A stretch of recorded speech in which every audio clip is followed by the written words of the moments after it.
साथियों नमस्कार। पिछला 70 साल स्वतंत्रता के बाद किस रूप में बीता? पाकिस्तान की चर्चा करते हुए भारत के कोई राजनेता ऐसा नहीं होते थे, सत्ता हो या विपक्ष, वो पाकिस्तान की ही चर्चा में लगे रहते थे। कोई गौरव गान गाता था इंदिरा जी का, कोई गौरव गान गाता था नेहरू जी का, कोई कहता था कि पॉलिटिकली हम हार गए इंदिरा जी और नेहरू जी के सौजन्य से।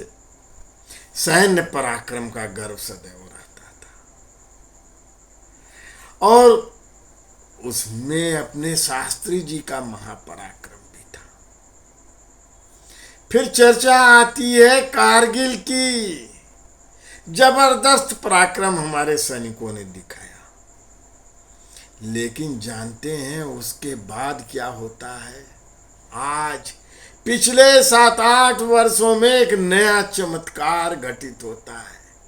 पाकिस्तान भारत की चर्चाओं से बाहर हो जाता है, हमें वो चर्चा लायक नहीं लगता है। और तो और भारत का ब्रह्मोस मिसाइल पाकिस्तान में घुस जाता है, भारतीय सेना का ड्रोन पाकिस्तान में चल जाता है और पाकिस्तान की हिम्मत नहीं होती है कि वो सीज फायर का उल्लंघन करके भारत पे गोलियों बमों की बौछार कर सके। त्राहिमाम त्राहिमाम करता हुआ नतमस्तक पाक, लेकिन कुछ न कुछ तो गंदी हरकत से बाज नहीं आता। आतंकवाद को पोषण वह है पहुंचाता। तब फिर मोदी जी का नया मैजिक है आता। हम सिंधु जल को रोकेंगे। 18 महीना पहले एक नोटिस दी गई थी, पाकिस्तान ने उसे समझा यूं ही मोदी जी चर्चाओं के लिए नोटिस दे रहे हैं, कैसे वो उस ट्रीटी का उल्लंघन कर सकेंगे। उसमें तीसरा पक्ष विश्व बैंक भी है, दबाव उनसे बनेगा। लेकिन अब जो कल गई है नोटिस, दहशत फैली है पाकिस्तान में। विश्व बैंक भी कुछ करने की स्थिति में रहेगा कि नहीं रहेगा, यह समय बताएगा, क्योंकि उसी संधि में यह भी लिखा था कि इसको पुनर्विचार किया जा सकता है और पुनर्विचार करने के लिए मोदी जी का ब्रह्मास्त्र चल चुका है। ये जो हमारे कश्मीर में, देश भर में तो मोदी जी ने आतंकी हमलों को रोक ही दिया है। कश्मीर में परेशानी कुछ न कुछ हो जाया करती थी, तो अब होश ठिकाने होगा। ये है मोदी मैजिक। युद्ध से सबक की क्या जरूरत है? कमर तोड़ दीजिए, अर्थव्यवस्था तोड़ दीजिए, जीवन के लिए त्राही त्राही करते रहें। बांग्लादेश का भी उपाय चल रहा है, कश्मीर का उपाय हो गया है।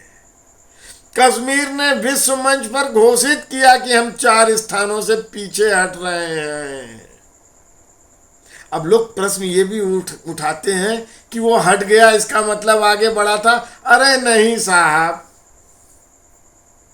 4 किलोमीटर चौड़ी वह पट्टी है, बफर लैंड है, जिसमें दोनों पक्ष के सैनिक आया जाया करते हैं। उसी में वो कर रहा था कि चीन फिंगर 5, 6, 7, 8 पर जो बफर जोन है, लेक है, 135 किलोमीटर लंबी झील है, नमक से भरी हुई।